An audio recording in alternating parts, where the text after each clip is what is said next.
I gave my best friend the one chance he always wanted. And he blew it after 2 days. I've been friends with Alex for as long as I can remember. It feels like a lifetime, but in reality, it's only been about 6 years. I'm 25 now, and he's 27, so it wasn't that long ago that we met. But the bond we've built feels like it has weathered decades of shared memories. We've always done everything together: vacations, late-night talks, spontaneous road trips, and everything in between. I've never once thought of him as anything other than a friend. And I know he feels the same. Or so I thought. We met at a party a few years back, just the usual college gathering with loud music and a group of people trying to outdo each other with their dance moves. I had just broken up with someone and wasn't really in the mood for socializing, but a friend of mine insisted I go out. And so I ended up at this crowded house, feeling a little out of place. Alex was standing by the snacks table, his arms crossed, and a slightly annoyed look on his face. He was the type of guy who always seemed a bit out of place at parties, like he wasn't sure if he wanted to be there but didn't know how to leave either. I had no intention of talking to him, but somehow, we ended up striking up a conversation. I don't even remember what we talked about. It wasn't anything profound or particularly interesting. We exchanged stories about mutual friends, random thoughts, and jokes. But it was effortless, like talking to someone I'd known forever. He had this easygoing vibe that immediately put me at ease, and before I knew it, the night was winding down, and I realized we had spent hours talking. As the party started to die down, Alex casually asked me if I'd like to grab a coffee the next day. Not as a date, he clarified, just a casual meetup, to hang out. I thought it sounded nice. He wasn't pushy, and there was no weird tension, so I agreed. The next day, we met at a small coffee shop downtown. It was quiet, the kind of place where you could sit and talk for hours without being interrupted. I ordered a caramel macchiato, and Alex went for his usual black coffee. As we sat there, sipping our drinks, we kept the conversation light. But then, as the afternoon sun began to stream through the windows, Alex told me something that changed everything. You know, he said, looking at me with those warm, brown eyes, I like you. Not just as a friend. I was taken aback. I hadn't seen it coming. There had never been any indication that he felt that way. Sure, we had gotten along well, but we were just friends. Nothing more. I'm not looking for a relationship right now, I stammered, trying to process his words. I just got out of something, and I'm not ready for anything serious. Alex nodded, like he had expected that answer. He wasn't disappointed or upset, just calm and understanding. That's okay, he said with a small smile. I don't want to make things awkward between us. We can just stay friends. I believed him. At that moment, I genuinely thought that was the end of it, that we'd just go on with our friendship like nothing had changed. And that's exactly what happened. Over the next few months, we continued our friendship, hanging out all the time, sharing inside jokes, and supporting each other through everything. We went on spontaneous trips, spent weekends binge-watching shows, and had countless deep conversations. It was the kind of friendship that most people would envy. But then, things started to shift. It wasn't anything big at first. Little things. Like how Alex would sometimes give me this certain look, or the way he would sometimes linger just a little too long when he touched my arm to get my attention. I brushed it off, thinking it was just me overthinking things. After all, Alex had said he was fine with being just friends, and I believed him. He had never made me feel uncomfortable, and we were still the same two people we had been when we first met. A few years passed, and our friendship continued to grow stronger. We were still inseparable, still doing everything together. He was my best friend, my go-to person, the one who knew everything about me. There were moments when I would look at him and think about how much I appreciated having him in my life, how lucky I was to have someone like him by my side. Over the years, both Alex and I have had our fair share of failed relationships. Mine were usually short-lived or casual. I never seemed to find someone who truly clicked with me. Alex's stories weren't much different. He would meet someone, go out with them a few times, and then it would fizzle out. Despite this, we always shared our experiences with each other, laughing at the absurdities or venting about the heartbreaks. Through it all, Alex was a constant. No matter how messy or complicated my love life got, he was always there to listen, support, and even tease me when I needed to be pulled out of my funk. He would jokingly say, "Maybe you should stop dating these guys who are nothing like me." I'd roll my eyes and laugh, brushing it off as just another one of his sarcastic remarks. But deep down, I started to notice something I hadn't before. I realized that the qualities I admired in Alex, his kindness, his humor, his unwavering loyalty, were the same qualities I wished I could find in the guys I was dating. It wasn't that I wanted to date Alex, I wasn't attracted to him in that way. But I couldn't help but think, why can't I find someone like him? A few months ago, I started dating Justin. He seemed perfect on paper, funny, smart, driven, and with just the right amount of charm to make my heart skip a beat. I remember the first time I told Alex about him. He listened intently, asking questions and making his usual quips, but there was something in his expression that I couldn't quite read. Then, one night, as we sat on his couch eating pizza and watching some random movie, Alex turned to me with a half smile. "All right, here's the deal," he said, his tone light but his eyes serious. "If this thing with Justin doesn't work out, give me a chance." I stared at him, caught off guard. "What do you mean?"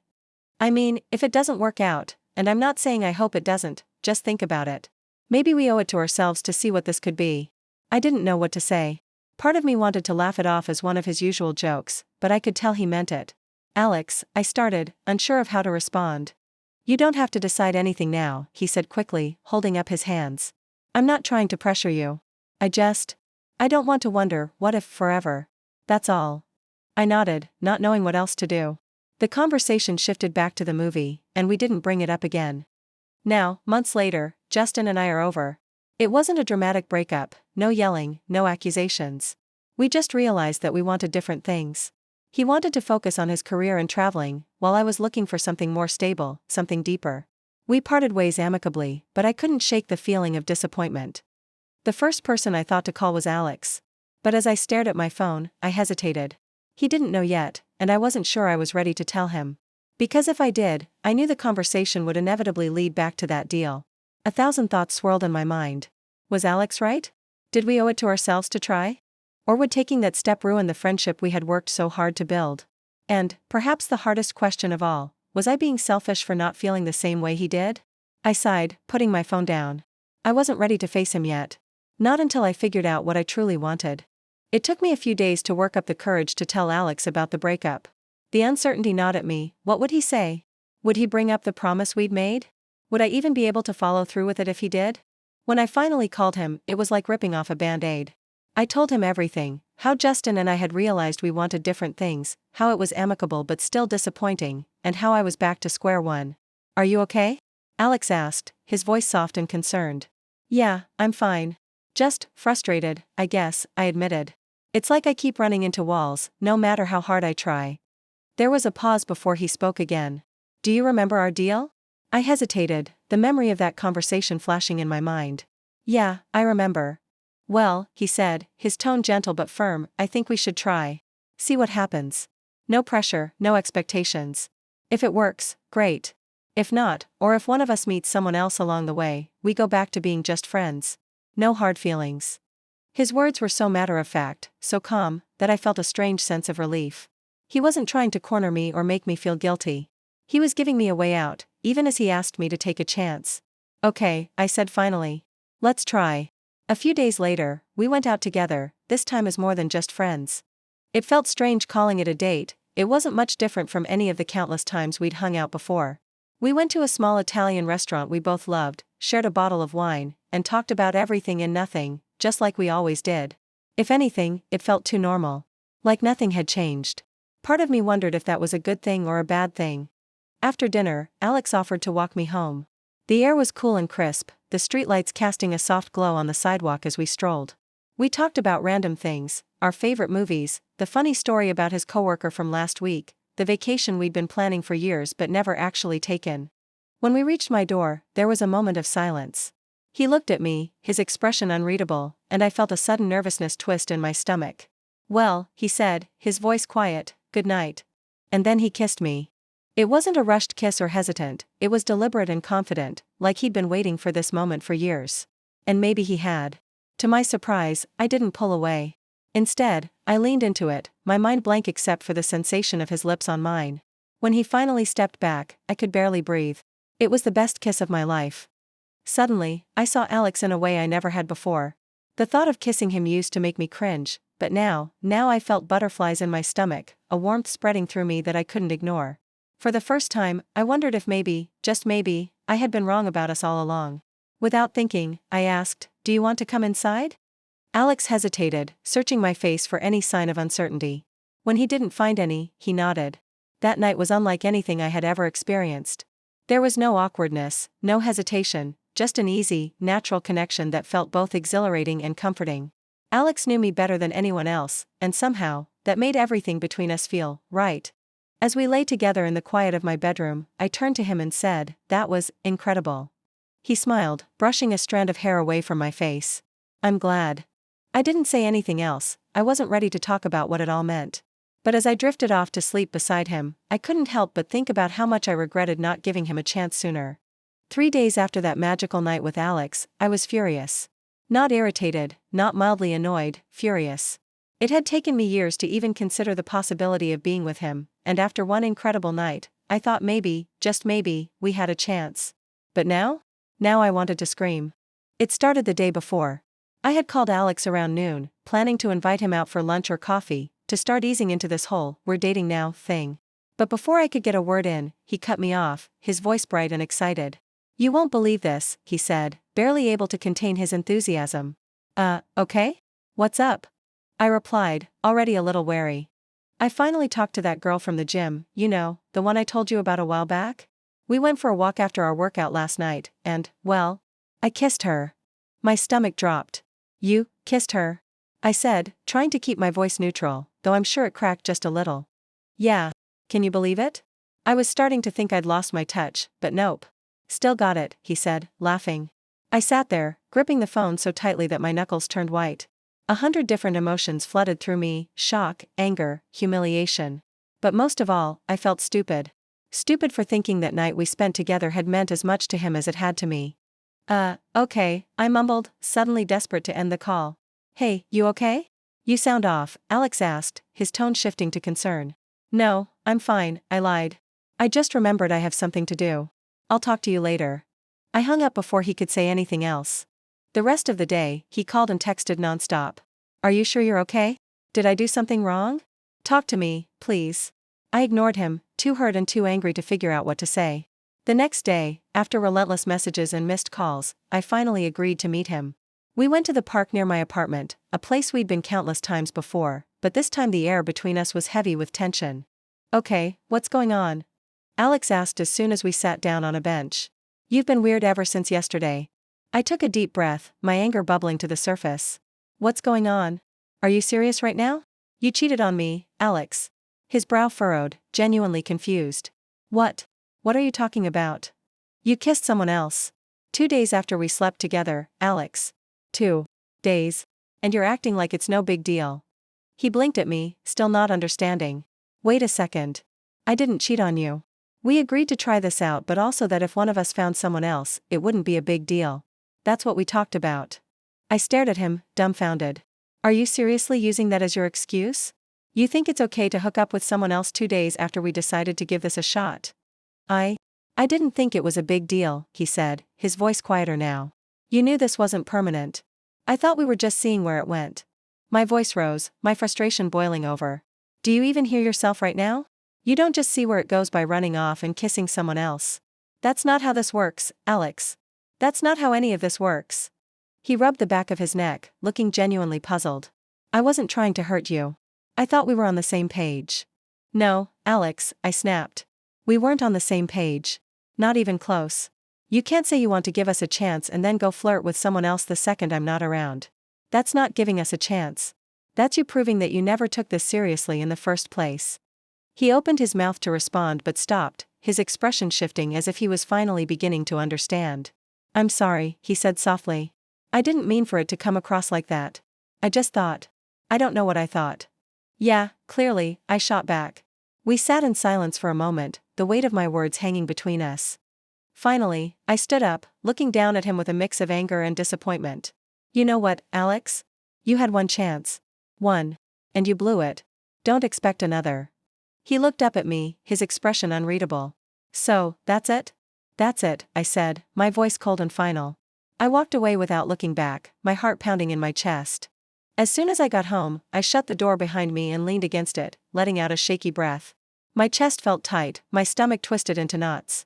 The anger I had felt during our argument was gone, replaced by a heavy, suffocating sense of disappointment. I dropped my bag on the floor, kicked off my shoes, and headed to my room. The second I sat on the edge of my bed, the tears started. At first, they came slowly, one drop after another, but soon they turned into full-blown sobs. I buried my face in my hands, overwhelmed by the emotions swirling inside me: hurt, betrayal, confusion.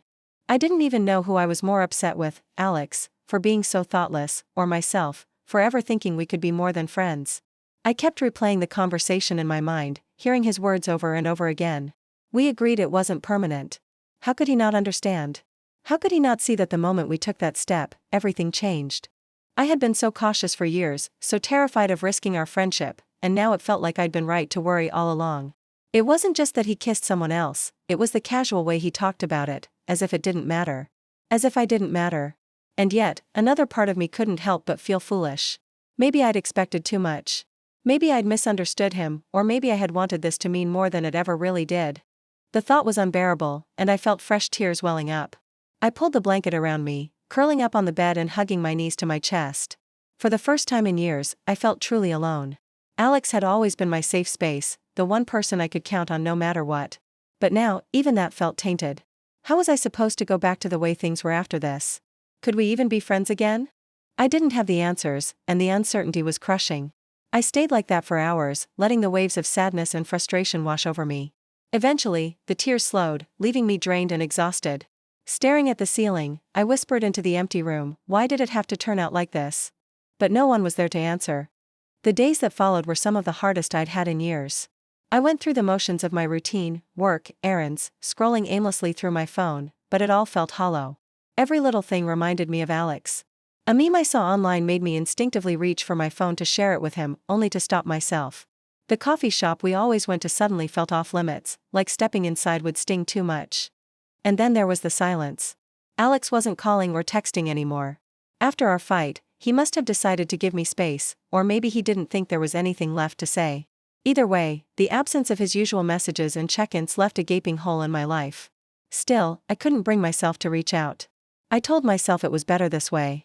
That I needed time to process everything before I could even think about talking to him again. But time didn't help as much as I'd hoped. Days turned into a week, and then another. The pain dulled, but the questions lingered. Could I really throw away years of friendship over one mistake? Was I being too harsh? Finally, one evening, after pacing my apartment for what felt like hours, I picked up my phone and called him. He answered on the second ring. Hey, he said cautiously. Hi, I replied, my voice barely above a whisper. There was a pause before he spoke again. I didn't think I'd hear from you. Yeah, well, I didn't think I'd call, I admitted. But here we are. He let out a nervous laugh. Yeah, here we are. I took a deep breath. Look, Alex. I've been thinking a lot about what happened, and I don't know. I hate how things ended between us. I don't want to lose you completely. Me neither, he said quickly. I've missed you, you know. A lot. His words tugged at my heart, and for a brief moment, I thought maybe we could find a way back to how things used to be. Maybe, if we tried hard enough, we could salvage our friendship. We agreed to meet up a few days later at the park. It felt strange at first, like we were strangers trying to reconnect. But as we talked, some of the old ease returned. We laughed about stupid inside jokes, complained about work, and even made vague plans to grab coffee soon. For a while, it felt good. Like maybe this could work. But as the days went on, I started to notice the cracks. Every time Alex mentioned something casual, like seeing a movie or hanging out with friends, I found myself wondering if the girl from the gym would be there. I caught myself analyzing his tone, looking for signs that he was hiding something. And every time he smiled at me, I felt a pang of sadness, a reminder of what we had tried and failed to be. The worst part was, Alex didn't seem to notice. He thought everything was fine, that we were slowly rebuilding what we'd lost. But for me, the wound was still fresh. One night, after another strained conversation where I'd forced myself to act normal, I realized the truth. I couldn't do this. I couldn't go back to being just friends. The hurt was too deep, the dynamic between us too fractured. Every interaction felt like a reminder of what could have been, and what never would be. The next day, I called him. Hey, I began, my voice trembling. Hey, what's up? He asked, cheerful as ever. I closed my eyes, trying to steady myself. Alex, I don't think we can keep doing this. His voice immediately turned serious. What do you mean? I mean, I don't think we can go back to how things were. As much as I want to, it's too hard. Every time I see you, I think about what happened, and it's like this wall between us. I don't know how to get past it. There was a long pause on the other end of the line. So, what are you saying? I'm saying that maybe it's better if we stop trying. At least for now, I said, my throat tightening. I don't want to hurt you, and I don't want to hurt myself anymore. I just think we need space. When he finally spoke, his voice was quiet. I get it. I don't like it, but I get it. I'm sorry, I whispered, tears streaming down my face. Yeah, he said softly. Me too.